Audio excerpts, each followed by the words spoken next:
Pozdravljeni. Danes bomo v pogovorni postaji govorili o samozaložništvu in pustolovščini, kakršna to vsekakor je, ne samo ustvarjalna, ampak tudi finančna. In ker imamo gosti, ki imata že kar nekaj izkušenj z tega področja, bi želela, da danes spregovorita o tej temi z nami in bi prosila najprej, da se nam predstavita. Mojca, izvoli. Bom predstavila kratko vsebino. Mojca Rudolf. Jaz sem avtorica 20 izdanih del. 17 del je šlo pri založbi, zadnje 3 sem pa izdala v samozaložbi. Sem tudi družinski človek. Imam 2 otroka, sina, hčerko. Odkar sta šlo doma, sem še ponosna pasja in mačja mama. Drugače sem pa zaposlena, tako da pisateljstvo je zgolj hobi. Lepo. Z nami je še Natalija. Natalija, kaj pa ti? Tudi za hobi pišeš? Hvala Bogu, imam službo. Tako da marca letos sem izdala roman Kava smetano v samozaložbi. Živim v vasi Podgorje pri Kamniku, z možem imava 3 sinove, 1 hči, delam kot srednja medicinska sestra na psihiatrični kliniki Ljubljana. Kava smetano je moja 4. knjiga, 3 so išle pri založbah, Pasti zaznave, Tekaški dnevnik čisto navadne gospodinje, pa Pasjeslovje po domače v soavtorstvu z Alenko Jenko Sunčič. No, obe ste izdali najprej nekaj knjig pri založbah in nato ste se odločili za samo založbo. Tukaj me navdaja velika radovednost. Zakaj? Ker kolikor si mislim, večina avtorjev ima sanje in željo izdajati seveda pri založbi. Zakaj samo založba? Odgovor je čisto preprost. Tega romana Kava smetano ni hotela izdati nobena založba, in sem bila res postavljena pred zid, kaj zdaj s tem, ker sem si pa res želela, da to izide, ker res verjamem v to knjigo, ker sem vedela, da mora iti ven. Sem pa zajela sapo in se tako potopila v to pustolovščino, samo založbe. Res je bilo težko zame, ker sem tak človek, Nekomu je to lahko, jaz ne vem, ampak mi je ratalo, tako sem ponosna na se, ker sem speljala ta postopek, Saj gre, saj pa, ker si čez vidiš, da ni nič tacga. Torej, do zdaj 1 knjiga v samozaložbi, Natalija. Prav. Mojca, kaj pa po 17 knjigah v založbi? Kaj je tista odločitev? Jaz imam čisto drugačno izkušnjo od Natalije. Pri meni ni šlo toliko za to, da založbe ne bi hotela izdajati moje knjige, ampak enostavno, a veste, to je tako kot nek natakar, ki dela v kavarni, neki, recimo. Potem se pa enkrat zbere dovolj denarja, pa reče, zdaj pa to, jaz bi odprl sam, jaz bi sam skrbel in za promocijo, in za svoje zaposlene, naredil bi neko znamko iz tega. Enostavno je z založbami včasih, so bile zgodbe lepše, včasih malo slabše. Dejstvo je, da pri založbah nisi to konkretno vpleten v sam postopek in samo delo.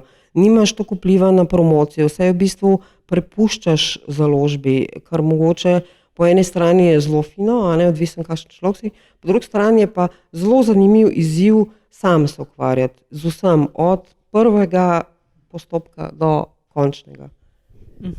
A je ta izziv v smislu pozitivnega vznemirjanja ali je tudi izziv v smislu težav, plezanja čez ovire in... Definitivno oboje. Je, res, je pravi izziv, Natalija? Res je. Sploh, ko se začneš ukvarjati, jaz nisem, res moraš iskati vse, od lektorja, urednika, do tiska, oblikovanja, kakšna bo naslovnica, vsa vprašanja se ti postavlja. Prvi knjigi to je res kot en tist otrok, kako zdaj to, pa še nekaj finančno je zraven. Glavni del pa pride potem, ko je knjiga že pri tebi doma.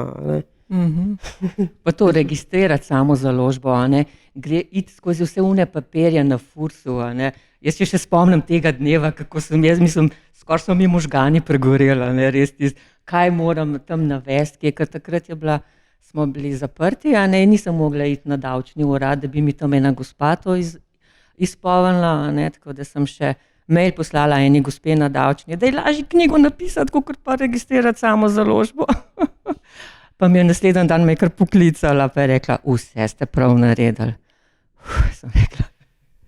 Mojca, omenila si finančno plat, a nam lahko razkriješ malček tega misterija?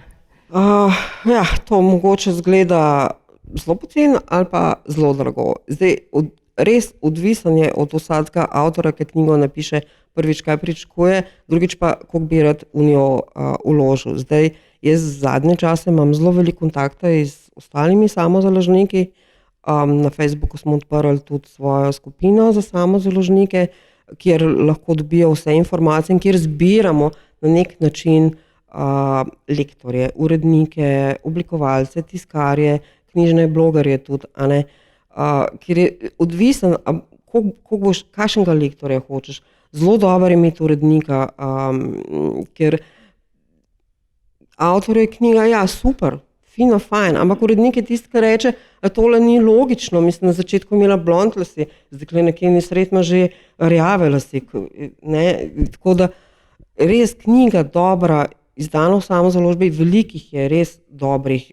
Samozaložba ni več to, kar je nekoč bila. Tako da te številke se potem vrtijo od tega, kar hočeš. Tudi naslovnica, ne vem, jaz pač meni je oblikovalec naredil, mnogo jih naredi sami, ne vem, mogoče tudi slikarja, kakšnega pokličal, ne vem, kje si ti dobila naslovnico, ampak tudi to so vse detajli, ki vplivajo na ceno, tako da je to cena zelo variirana. Lahko je to, ne vem, 1500 evrov, lahko je 5000 evrov.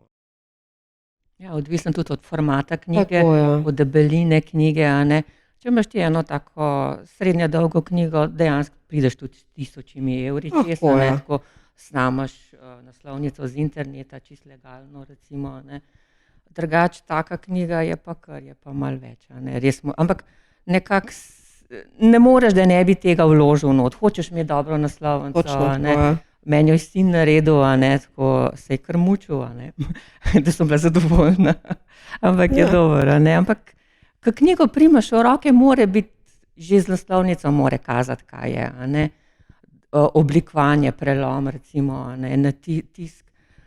Želiš si, da je res dobra. Odvisno tudi, ali bi rad imel trdo platnico, mehko. Jaz sem šla v zadnji varianti še 5 zgodb na trdo, ker enostavno sem hotela, da to kupcu ostane zadljeno. Prava knjiga je res na strdi. Ampak to je pred dvakrat dražje, Res je, ampak je res drago, zame je bilo pa pol to predrago. Je finančna pustolovščina. Zdaj drugo vprašanje je mogoče, če se to pol poplačaš vse stroške s tem. Tukaj je pa že moje naslednje vprašanje. Glede na to, da sta zaposleni drugače oziroma da imata neki službi, verjetno ne pišeta zato in izdajata knjige, da bi od tega nekako zaslužili. Verjetno to ni pravi namen. Kaj je tisto, kar vaju žene, da knjigo napišeta in da jo izdata? To ta ustvarjalna sila, v meni je tako močna, da to mora iti ven, tako da ne morem, da ne bi, ne morem tega ignorirati. Malo je trajalo, da sem se naučila to usmerjati, in knjiga se hoče napisati. Jaz niti vnaprej ne vem, kaj bom pisala. Recimo, jaz pišem tako iz dneva v dan ali iz prostih dni v proste dneve, ki jih imam, ki si vzamem čas za pisanje in se prepustim tej pustolovščini, in pol na koncu šele vidim, kaj sem napisala, včasih rečem, wow, kaj sem pa jaz napisala, Ja. Oprosti, a imaš urnik, kdaj pišeš? Ne, jaz imam en mesec naprej, vidim, kako imam službo, in potem jaz vidim, kdaj sem malo več frej, kdaj več delam. In takrat, ko sem malo več frej, si je že kar v glavi, se že kar pripravljam, takrat bom pa verjetno lahko pisala. Ali pa, ko imam dopust. Jaz imam na dopust pisati, mož je čisto zadovoljen, brez skrbi, ima čas zase, me podpira. Tako da, tako je. Kaj pa ti, Mojca, koliko let že pišeš? 20 knjig? Prva knjiga je šla leta 2000, mislim, da je tale, ki je Jure, pri založbi Karantanija, tako da je zdaj v bistvu že več kot 20 let. Ne. Torej eno knjigo na leto? Tako nekako je prišlo. No. Je popolnoma odvisno. Ne. Ena knjiga se napiše zelo hitro, skoraj sama, za nekatero pa rabiš za tele zmenke. Sem pa rabila 2 leti recimo, ne, zato da sem prebrala vsa dela Cankarja in skomponirala nekako v knjigo. Ne. Včasih se tudi zatakne, pa traja malo dlje. Ne. Kako pa se organiziraš časovno? Jaz najraje pišem zvečer. Jaz ne vem, zato jih imam toliko knjig. Jaz sem imela majhne otroke, pa sem pisala v nasprotju z Natalijo, ki pravi, da je začela pisati šele, ko so otroci zrastli. Ampak ne vem, tam nekje po 9 uri zvečer je tisti moj čas, nočni ptič in pol, dokler pa gre, se pa trudim res saj nekaj strani na dan napisati, takrat, ko sem v zagonu novega romana. No, tako, recimo zdaj, tako kot prav že Natalija rekla, te knjige, ki zdaj pišem, imam prav v predgovoru napisan, slišala sem za neko zgodbo pred leti, ki sem bila na obisku na Irskem in 4 leta od tega, ampak knjiga mora iti ven, mora se napisati in to je to. Da kar veš, kaj se hoče. Jaz knjigo pišem tudi 10 let, jo pustim potem ob strani, ker ne vem, kam gre, ne vem, kako gre naprej in potem, ne vem, čez 2 let me še lepelje naprej. Tako je. In to je ustvarjalna pustolovščina. No, ko govorimo o pustolovščini, tako smo naslovili današnji pogovor in si zamislim, ko gremo v adrenalinski park, tam lahko delamo kroge in kroge in kroge, dokler se ne utrudimo ali dokler ga ne zaprejo. Kako pa vemo, kdaj je knjiga končana? Kako to začutite? Kdaj je konec?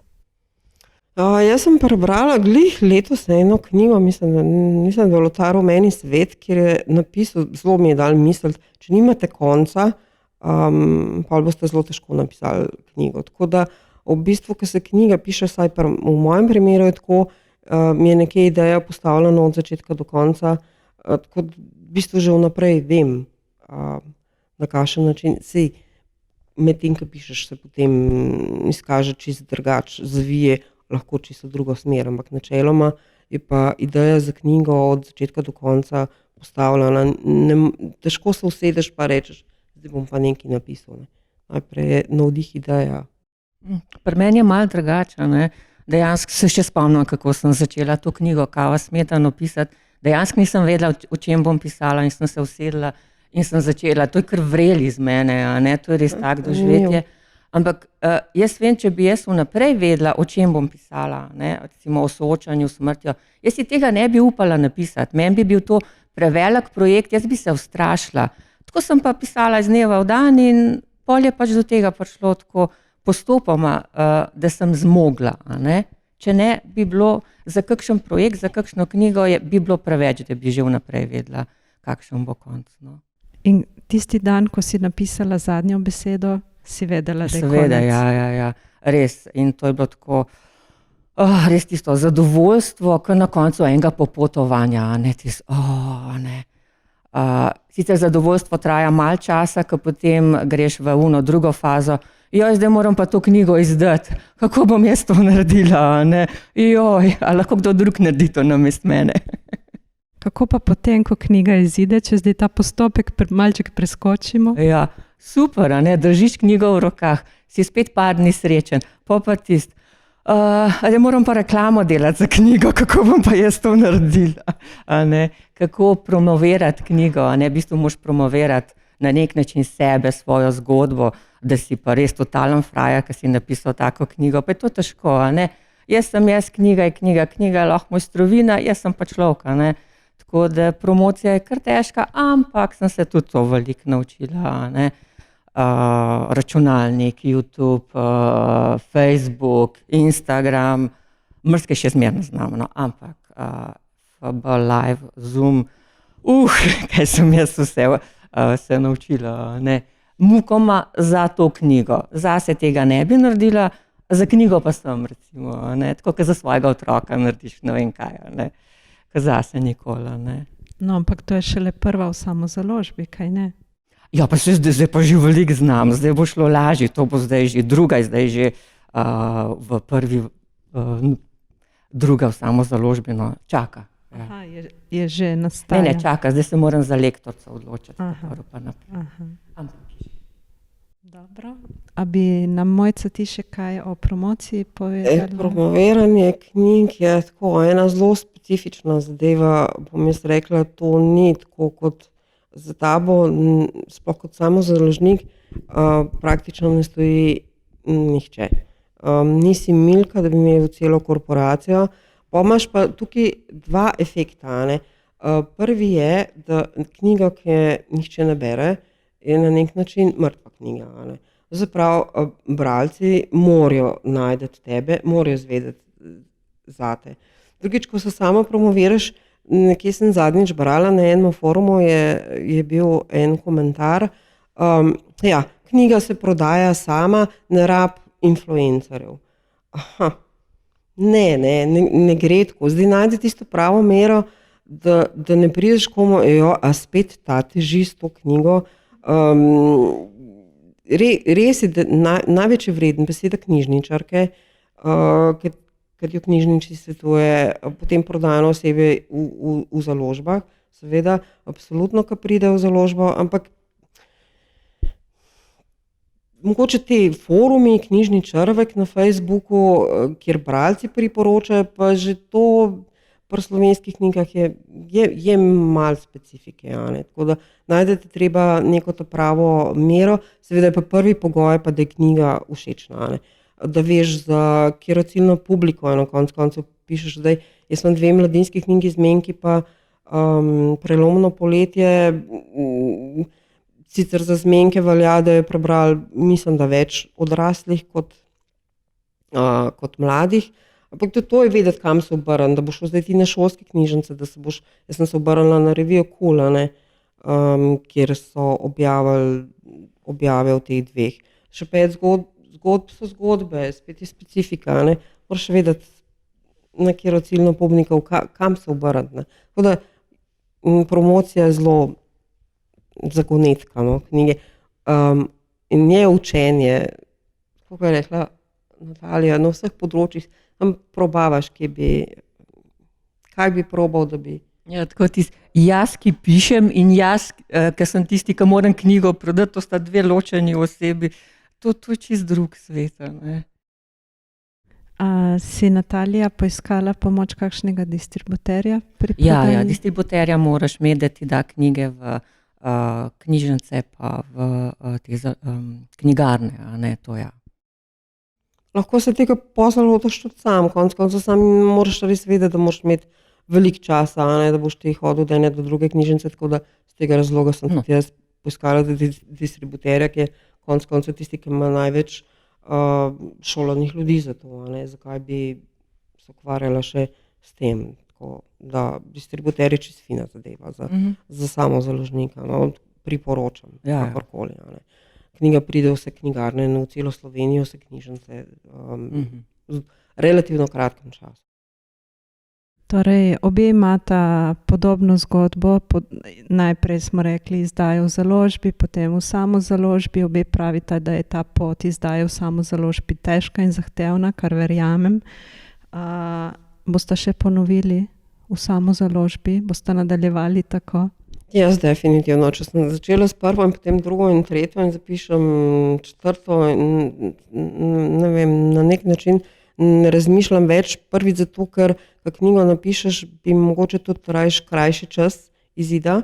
Pri založbah imajo svoje programe, kdaj prideš na vrsto, kdaj je izdana, medtem mogoče knjiga niti ni več tako aktualna, pa poleg vsega zaradi tistih stvari, ki sem jih prej omenila, ker sam skrbiš za vse posamezne korake, ki so potrebni za izdajo knjigo, in jaz bom kar ostala. Pri založbi traja 1-2, da ti izide knjiga, če te se odločijo zate, tudi, a ne, v samozaložbi pa, ko imaš knjigo lektorirano, ko imaš naslovnico, v enem mestu ti naredijo prelom, stiskajo, vse te uradne zadeve, cipnuk, to kolofon, ko urediš, a ne.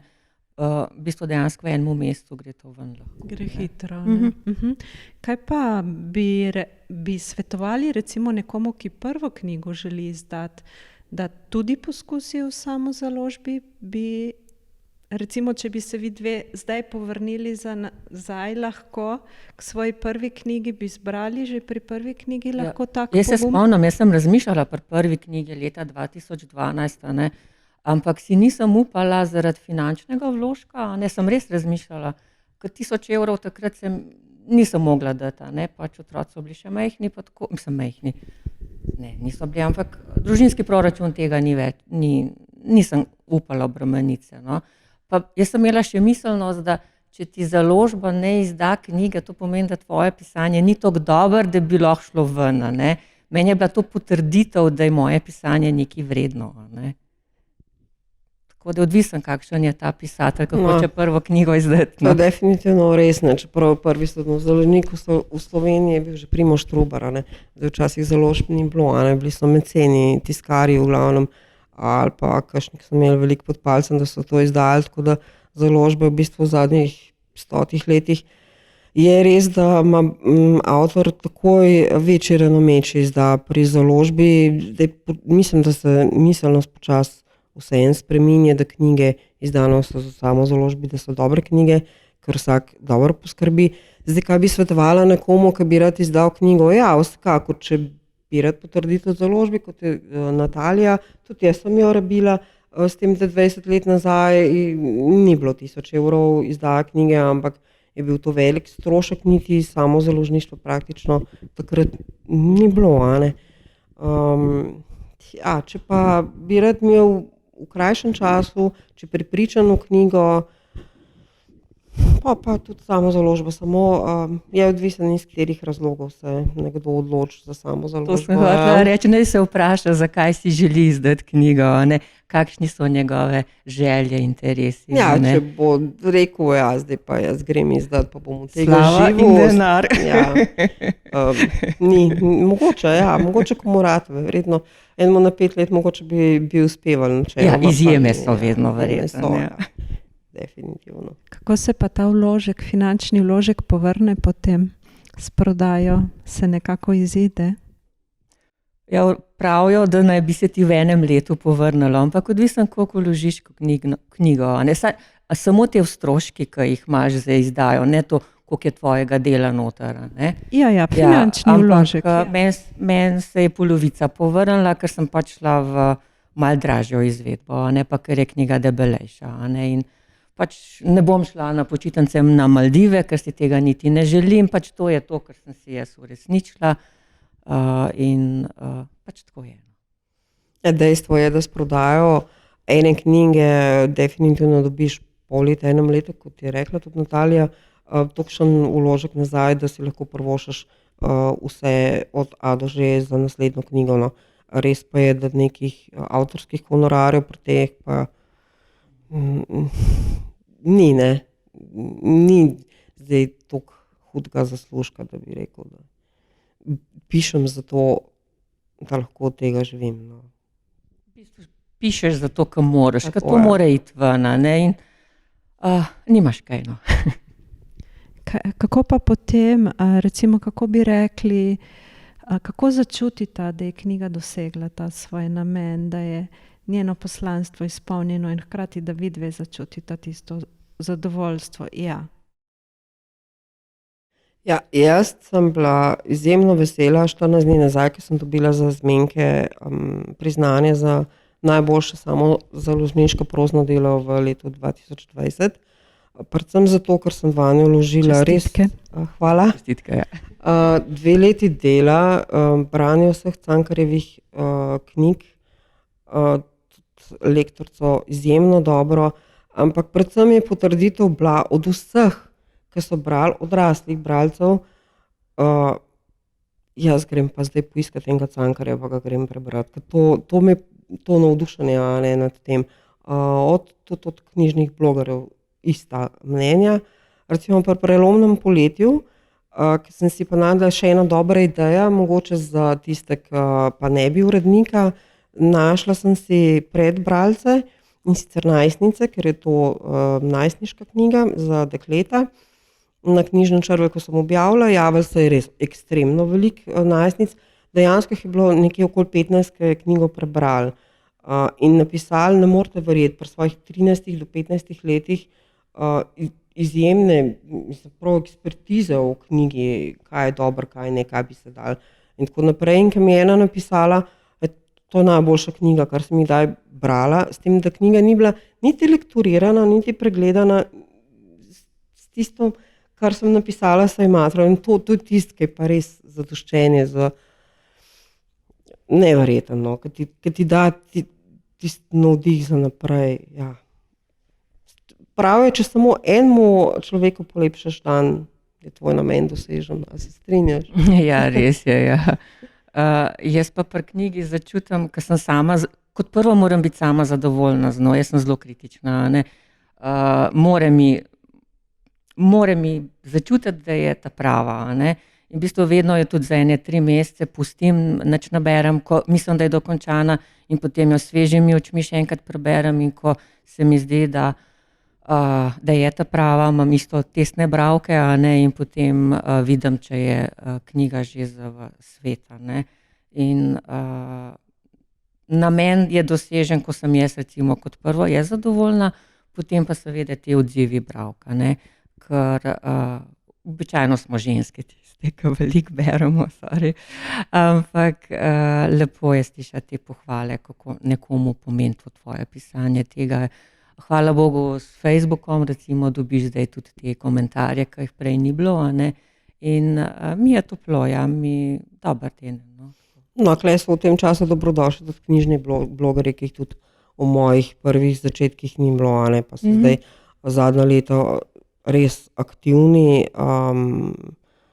zelo dobre kritike napišejo, ne take, da bi ti bile vedno po volji, a ne, včasih je tudi tako, ampak so izjemno dobro gradivo za naprej, da lahko gradiš na teh, tako da tudi to je nek način promoviranja, ki je danes nov, ki ga včasih ni bilo, a ne. Hvala za vajno izčrpnost. Zdaj bi vas pa vaju samo še prosila kakšno spodbudno besedo za tiste, ki se šele podajajo prvič na to pot pustolovščine. Ja, knjige so, vsaka knjiga je unikatna, vsaka je zgodba zase, vsak pisatelj ima svojo zgodbo in pač naj se izrazijo, naj razmislijo, zakaj to sploh bi počeli, naj grejo po tej poti, ker ni vse samo v materialnem, v položaju, v nečem, kar dosežeš v tem zunanjem svetu, ampak to, da imaš ti v sebi to bogastvo, ki gre skozi tebe, da to ven daješ, mislim, da je to vreden tega, da si na tej poti ustvarjalne in finančne pustolovščine. Jaz si ne predstavljam svojega življenja brez tega, se mi zdi, da ne bi bilo tako bogato, da ne grejo, no. Lepo, hvala. Še Mojca? Jaz svetujem vsem, ki bi radi izdali knjigo, naj res izkoristijo današnje medije v vsej veličini, kar so. Naj mogoče dobijo nasvet, jaz sem vedno pripravljena dati nasvet. Naša skupina je zdaj na Facebooku Samozaložniki slovenskih knjig, naj se obrnejo sem z vprašanji, s čimerkoli, vse bojo dobili pri nas. Tako da veselo na delo. Res knjiga je en lušten projekt, nekaj, kar ostane, nekaj, kaj za namce. Ne vem, kako gre nek pregovor za moške, da pravi moški šele takrat, ko zasadi drevo in napiše knjigo. Za ženske? Ne vem, to je prav za moške. Enih 20 knjig je treba pa. Ne vem, očitno. Veliko brati, vedeti, kaj dati ven, pa res najdeti predvsem prvo kot prvo dobrega lektorja, potem pa naprej. To je osnova knjige.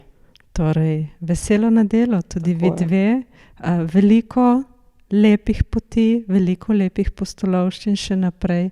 veliko krasnih knjig, ki bodo nastali in naj bo pot čim lažja in čim bolj izpolnjujoča. Hvala. Hvala, Valentina. Prosim.